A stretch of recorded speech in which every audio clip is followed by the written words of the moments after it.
ভাবছিলাম মিলনের টাইমে কঠিন কোশ্চেন আসবে। বোধ আমার বয়ফ্রেন্ড আমাকে আইসিটি বুঝায় দেয় রাতে বেলা।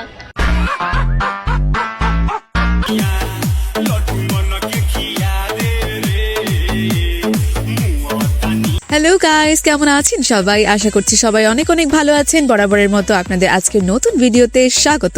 আমি খালি বলছি বিসমিল্লাহ, এরপর থেকে আমি 3টা লুজ পুরোটা ভরছি। আমার কাছে এত ভালো লাগছে। আজকের এই ভিডিওতে আপনারা দেখবেন রিসেন্টলি এসএসসি পরীক্ষার্থীদের নিয়ে ভাইরাল হওয়া সেরা কিছু অস্থির কর্মকাণ্ড, যে ভিডিওগুলো বর্তমানে সোশ্যাল মিডিয়ায় ঝড়ের বেগে ভাইরাল হয়েছে এবং আপনারা হাসতে হাসতে শেষ হয়ে যাচ্ছেন। চলুন তাহলে আর বেশি দেরি না করে আরো একবার দেখে নেওয়া যাক রিসেন্টলি ইন্টারনেট কাঁপানো এই ভাইরাল মুহূর্তগুলো। মানে ও মাই গড, মানে কি বলবো, তাও বিবেক দিয়ে লিখছি। ইনশাআল্লাহ যদি মানে বন্দুকের গুলি মিস যাবে, আমার A+ মিস যাবে না ইনশাআল্লাহ। গাইস, আমাদের লিস্টের শুরুতেই রয়েছে এই ভিডিওটি। হ্যাঁ, এই ভাইয়া সৃজনশীল প্রশ্ন কঠিন হওয়ায় সরাসরি আল্লাহর কাছে বিচার দিয়ে বর্তমানে পুরো সোশ্যাল মিডিয়া কাঁপিয়ে বেড়াচ্ছে। আকাশের দিকে চাই বলছে, আল্লাহ তোমার কাছে বিচার দিলাম, সৃজনশীল প্রশ্নটা যে করছে তার বিচার তুমি করে। তার অদ্ভুত অঙ্গভঙ্গি আর আক্ষেপের এই ভিডিওটি যেন এই বছরের সেরা বিনোদন। আকাশের দিকে চাই বলছে, আল্লাহ তোমার কাছে বিচার দিলাম, সৃজনশীল প্রশ্নটা যে করছে তার বিচার তুমি করে। সো গাইস, এরপর আমাদের লিস্টে রয়েছে বন্দুকের গুলি খ্যাত এই ভিডিওটি। বন্দুকের গুলি মিস হবে, আমার A+ মিস হবে না ইনশাআল্লাহ। বর্তমানে এই ভিডিওটি সবার টাইমলাইনে ঝড় তুলেছে।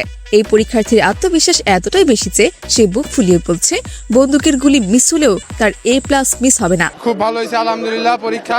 বন্দুকের গুলি মিস হবে, আমার A+ মিস হবে না ইনশাআল্লাহ। ঠিক আছে, এবারের পরীক্ষা খুব। সো এনিওয়ে গাইস, এরপর রয়েছে আইসিটি নিয়ে ভাইরাল হওয়া এই সাক্ষাৎকারটি। বোধ আমার বয়ফ্রেন্ড আমাকে আইসিটি বুঝায় দেয় রাতে বেলা।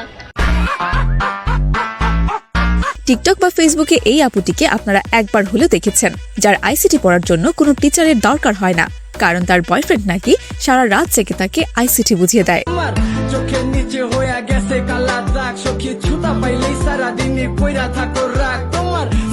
যাই হোক ভাই, তারপর আমাদের লিস্টে রয়েছে ফেল করা প্রাউড মোমেন্ট। পরীক্ষা কেমন হলো? কোশ্চেন কেমন এসেছিল? পরীক্ষা মাশাআল্লাহ ভালো হয়েছে, কিন্তু ফেল করবো, এটা হচ্ছে মেইন বিষয়। হ্যাঁ, রিসেন্টলি এই ভিডিওটি এত পরিমাণ ভাইরাল হয়েছে যা বলার বাইরে। পরীক্ষা খারাপ দিয়েও যে কেউ এত হাসি মুখে বলতে পারে ফেল করব, এটাই হচ্ছে মেইন বিষয়। তাই সিগমা বয়কে না দেখলে আসলে বিশ্বাস করা কঠিন। মোটামুটি ধরেন 90 মার্কের অ্যান্সার দিয়েছি, কিন্তু কোনটা ঠিক সেটা বলতে পারলাম না।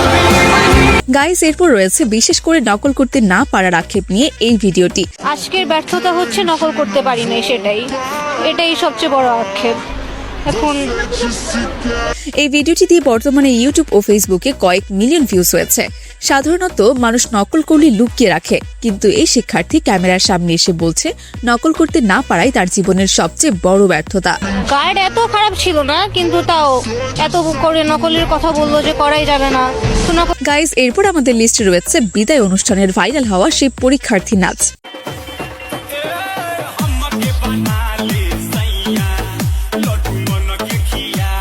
হ্যাঁ, বর্তমানে এই ভিডিওটি টিকটকের ফর ইউ পেজে ঝড় তুলেছে। বিদায় অনুষ্ঠানের এই ডান্সটির কারণে সেই পরীক্ষার্থী রাতারাতি সেলিব্রিটি হয়ে গেছেন। টিকটকের অনেক বড় বড় ক্রিয়েটররাও এখন এই ডান্স ট্রেন্ডে অংশ নিচ্ছেন।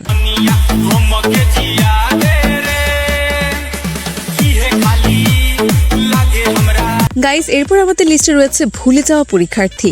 রচনা কোনটা দিয়েছো? রচনা আমি দিইনি আজকে। আমি বিশ্বাস করি না। হ্যাঁ, এই শিক্ষার্থী পরীক্ষা দিয়ে হল থেকে বের হয়ে এতটাই এক্সাইটেড ছিল যে সে কোন সাবজেক্টের পরীক্ষা দিয়ে বের হয়েছে সেটাই মনে করতে পারছে না, যা দেখে তো নেটিজেনরা রীতিমতো অবাক। তো গাইস, আমাদের লিস্টের এই পর্যায়ে রয়েছে আমেরিকান মানের লেখাপড়া। আমি স্বপ্ন দেখি আমার ছাত্রছাত্রীরা আমেরিকার মানের লেখাপড়া শিখবে। শিক্ষামন্ত্রীর কারিকুলাম নিয়ে দেওয়া বক্তব্যের সাথে পরীক্ষার্থীদের কর্মকাণ্ড মিলিয়ে তৈরি হয় এই ভিডিওটি। তোমরা কেমন আছো? পড়ালেখা করো তো? করতে হবে না। শিক্ষামন্ত্রীর কারিকুলাম নিয়ে দেওয়া বক্তব্যের সাথে শিক্ষার্থীদের কর্মকাণ্ড মিলিয়ে তৈরি এই ভিডিওটি বর্তমানে গ্লোবাল চার্ট কাঁপানো ভিডিওগুলোর মতোই ভিউ পাচ্ছে সবার মুখে মুখে। তোমরা কেমন আছো? ঠিক মতো লেখাপড়া করো তো? করতে হবে, নকল আর হবে না। এরপর রয়েছে বিদেশের গণ্ডি পেরিয়ে আমাদের দেশে ভাইরাল হওয়া নকল ও প্রশ্নফাঁস বিতর্ক। শিক্ষামন্ত্রী নকল করার যে ব্যাপারটা বলছে ওটা আসলে আমাদের জন্য বলে না, ওটা গ্রাম সাইডের মানুষদের জন্য বলছে। আর ঢাকা শহরে তো নকল হয় না। শহরে প্রশ্ন ফাঁস হয় আর গ্রামে নকল হয়। এক শিক্ষার্থীর এমন সহজ স্বীকারোক্তি বর্তমানে ইন্টারনেটে ট্রাভেল ভিডিওর চেয়েও বেশি শেয়ার হচ্ছে। গাইস, সবশেষে আমাদের লিস্টে রয়েছে বর্তমানে সবচেয়ে আলোচিত টিফিন কাণ্ড। যারা স্কুলে পড়ার চেয়ে টিফিন খেতে বেশি পছন্দ করেন তাদের কাছে এই শিক্ষার্থীর ইন্টারভিউটি এখন সব থেকে বেশি জনপ্রিয়। আমি আগে স্কুলে আসতাম না, কিন্তু টিফিন দেওয়ার কারণে আমি এখন স্কুলে আসি। সে অকপটে বলছে শুধুমাত্র টিফিনের লোভে সে এখন রেগুলার স্কুলে আসে। সো গাইস, এই ছিল রিসেন্টলি এসএসসি পরীক্ষার্থী ভাই বোনদের নিয়ে ভাইরাল হওয়া আমাদের দেখা সেরা কিছু অস্থির কর্মকাণ্ড। এই ভিডিওগুলোর মধ্যে কোনটি আপনার বেশি মজা লেগেছে তা অবশ্যই কমেন্ট করে জানিয়ে দেবেন। আর গাইস, ভিডিওটি ভালো লাগলে অবশ্যই একটি লাইক দিয়ে চ্যানেলটি সাবস্ক্রাইব করে আমাদের পরিবারের সদস্য হয়ে যাবেন। দেখা হচ্ছে পরবর্তী নতুন কোনো ভিডিওর সাথে। ততক্ষণ পর্যন্ত টেক কেয়ার, গুড বাই।